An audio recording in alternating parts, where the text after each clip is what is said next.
Crucible nha. Hi, xin chào tất cả các bạn. Hôm nay là một ngày đầu tháng 5 và cũng là ngày mà có một cái dịp lễ rất là lớn ở Nga, đó là ngày chiến tranh vệ quốc vĩ đại của người Nga. Hôm nay mình không có tính ra đường đâu, nhưng mà sau khi mà mình nghe cái bài phát biểu của tổng thống, mình quyết định là ra đường quay cho các bạn xem một số cái hình ảnh. Và trời vừa nắng mà lại vừa có tuyết, khá là đẹp. Và bây giờ chắc là không mất nhiều thời gian nữa, bắt đầu thôi. Let's go.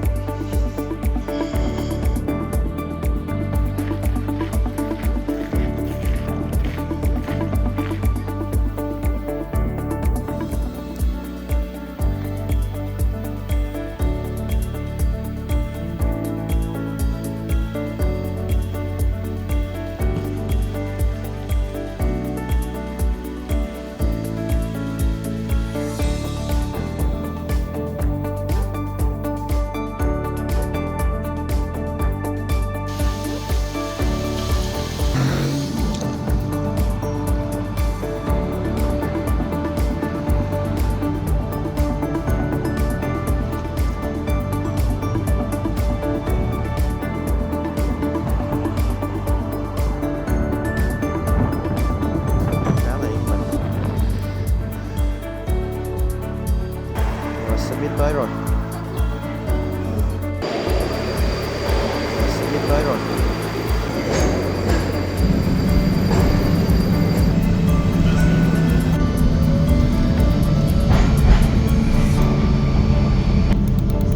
Cuối cùng mình đã đến nơi, cái bến metro gần nhất với điện Kremlin, quảng trường đỏ. Cái khí hậu bây giờ thật sự nó rất là lạnh. Có rất là nhiều bài báo của Anh cũng như là Mỹ, cũng giống như là một số bài báo rất là nổi tiếng của Pháp, thì họ nói rằng là metro ở Nga giống như là một cái thế giới riêng dưới lòng đất vậy đó các bạn. Và mình thấy là đúng thật sự là như vậy luôn. Nó rất là lớn, đây chỉ là một cái bến metro nó rất là nhỏ thôi. Tuy nhiên khi mà để mà đi ra khỏi cái metro này nó cũng đã mất khoảng thời gian, mình nghĩ là khoảng 5-6 phút gì đó. Ở những cái metro trung tâm thì thật sự là người ta làm rất là chỉnh chu. Và có một điểm rất là hay, đó là mỗi cái metro ở Nga thì họ sẽ có những cách trang trí rất là khác nhau.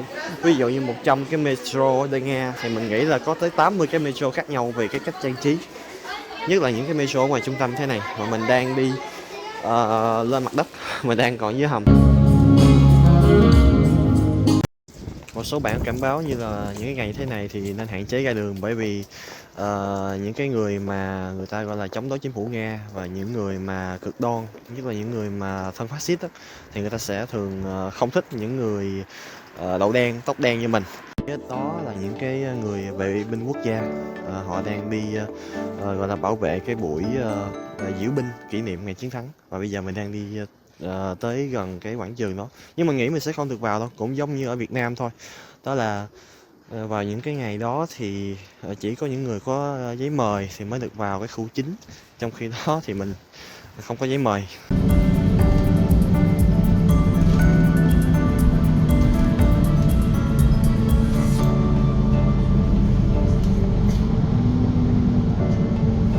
Giờ mình đang đứng ở một trong những cái góc của điện Kremlin.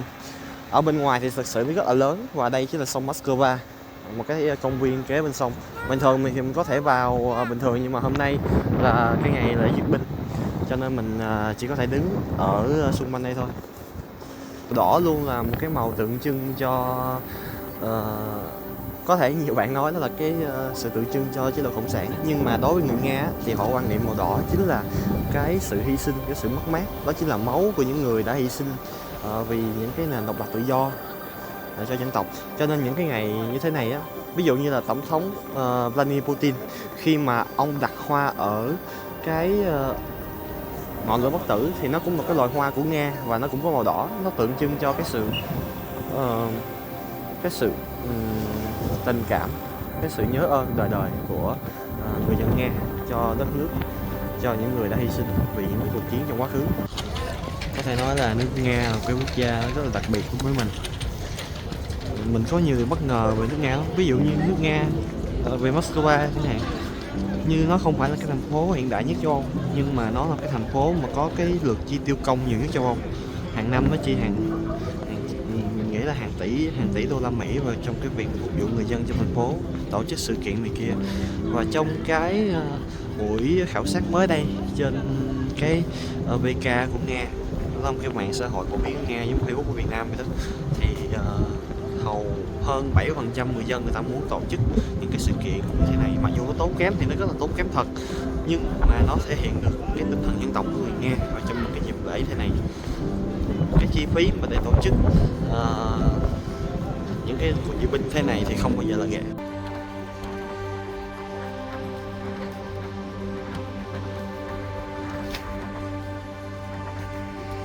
Ở đây là một góc trung tâm khác nữa.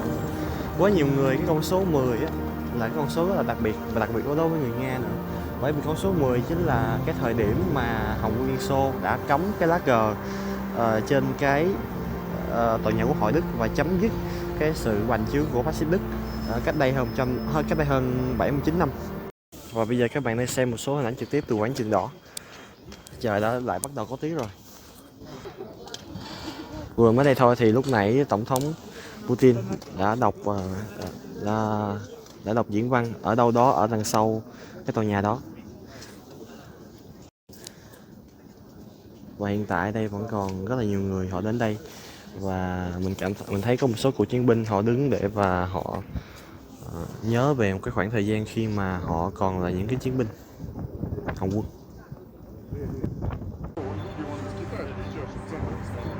Phía xa kia là một chiếc cầu nhìn ra sông Moscow và đại học Lomonosov vĩ đại.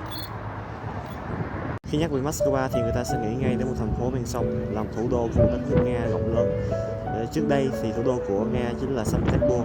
Sau này khi có quyết định về đô thì Moscow là thành phố nó nằm bên sông và nó không có quy mô rộng lớn quá như bây giờ. Mọi thứ nó bắt đầu cũng từ con số 0 và bắt đầu xây dựng. Các đời vua cũng như là sau này Liên Xô và bây giờ là Nga đã mở rộng thành phố về các hướng. Nhưng cũng không thể phủ nhận rằng là con sông này là một con sông rất đẹp và có vị trí rất là quan trọng, là một trong những cái biểu tượng của thành phố.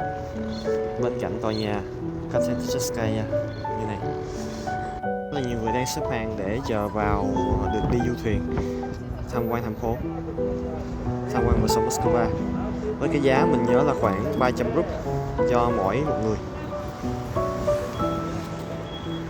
Một cái điều thú vị nữa về con sông Moscow này thì ở Moscow nó có rất là nhiều nhà vệ sinh công cộng và các bạn phải trả từ 50 tới 60 rúp cho một lần đi. Tuy nhiên thì ở trên con sông Moscow này thì tất cả các nhà vệ sinh ở trên con sông Moscow này đều miễn phí, và cái nội thất của nó cũng khá là đẹp.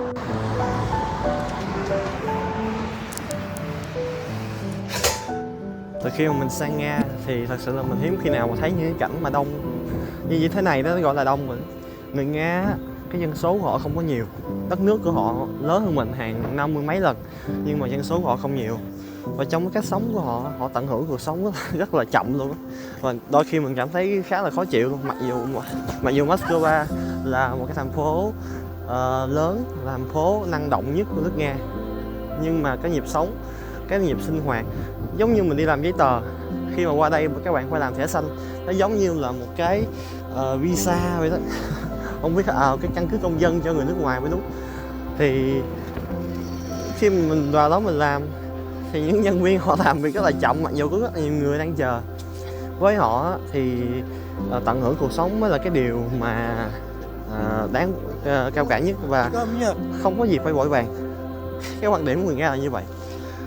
Và mình nhớ trong Tổng thống Putin, dường như là mình nhớ không lầm là Tổng thống Putin đã cấm người dân làm việc vào Chủ nhật để đảm bảo được cái hạnh phúc gia đình. Đó là một điều khá là hay. Có nhiều người họ lại chỉ trích cái vấn đề đó, giống như là đất nước là chưa phải là hàng đầu nhưng mà lại không cho người dân làm. Moscow và nhiều thành phố khác ở Nga nó cũng chịu ảnh hưởng rất là mạnh mẽ bởi cái kiến trúc La Mã, nhưng mà đặc biệt riêng ở Moscow các bạn có thể thấy là những cái tòa nhà nó không xám xịt hoàn toàn mà nó có rất là nhiều màu sắc. Người Nga họ biến tấu vào đó khá là nhiều màu sắc, nó thể hiện cho cái sự năng động của một cái thành phố. Ở Moscow là một thành phố mình có thể ví nó giống thành phố Hồ Chí Minh vậy đó, và Saint Petersburg là một cái thành phố khác. Và khi mà nhắc về cái sự cổ kính, người ta sẽ thường nhắc tới Saint Petersburg, và nó giống như Huế ở Việt Nam vậy đó. Ở Nga thì sẽ có 3 thành phố lớn nhất, và đó cũng là 3 thành phố trực thuộc liên bang. Thứ nhất là Moscow, thủ đô. Thứ hai là Saint Petersburg, là Kazan. Và có lẽ là trong hè năm nay mình sẽ đi Kazan, và khi đó nếu có dịp thì mình sẽ quay cho các bạn thưởng thức một số cái hình ảnh của cái thành phố lớn thứ 3 của Nga như thế nào. Còn về Saint Petersburg thì theo mình biết đó là cái thành phố rất là cổ kính, và trong những cái kiến trúc ví dụ cái tòa nhà thế này nè, thì khi đó họ sẽ có những cái hoa văn, họ sẽ điêu khắc vào đó những cái hoa văn, những cái chạm khắc trên đó, giống như là một số thành phố, một cái góc phố cổ nào đó ở Paris vậy. Trong cái thời kỳ World Cup có rất là nhiều bạn cũng đã qua Nga khi mà họ đi xem những cái trận đấu World Cup thì họ nói rằng là ở ở Saint Petersburg cái kiến trúc của nó còn đẹp hơn là cả Paris nữa, theo cái góc nhìn của họ trong World Cup 2018 trước đây mình nghe kể lại từ các bạn đó. Ở đây là một góc phố khác, cách đây khoảng 2-3 tiếng đồng hồ thôi thì con phố này nó đã bị lệnh giới nghiêm, nhưng mà bây giờ nó đã mở cửa hoạt động lại rồi. Những cái công trình gần điện Kremlin, gần quảng trường đỏ thì sẽ bị lệnh giới nghiêm. Và vừa rồi tất cả các bạn vừa xem những cái hình ảnh về ngày kỷ niệm chiến thắng phát-xít ở Nga, cụ thể là ở Moscow, Liên bang Nga. Mình hy vọng là tất cả các bạn đã có một cái nhìn tốt hơn, một cái cách nhìn hiểu rõ hơn về đất nước Nga xinh đẹp, cũng như là cái cách mà người dân Nga họ ăn mừng ngày lễ trọng đại của họ như thế nào. Tất nhiên đó chưa phải là tất cả những gì thuộc về Moscow cũng như là Nga. Mình đang cố gắng để có thể post nhiều hơn những video, và mỗi cái lượt like và comment, đăng ký của tất cả mọi người là cái động lực để cho mình tiếp tục ra thêm nhiều cái video mới. Nếu như tất cả các bạn có những thắc mắc hay những câu hỏi gì đó liên quan về mình cũng như nước Nga thì hy vọng tất cả mọi người sẽ đặt những câu hỏi bên phía dưới phần bình luận. Mình sẵn sàng giải đáp tất cả những câu hỏi đó. Và một lần nữa cảm ơn và xin hẹn gặp lại tất cả các bạn trong những video lần sau. Xin chào.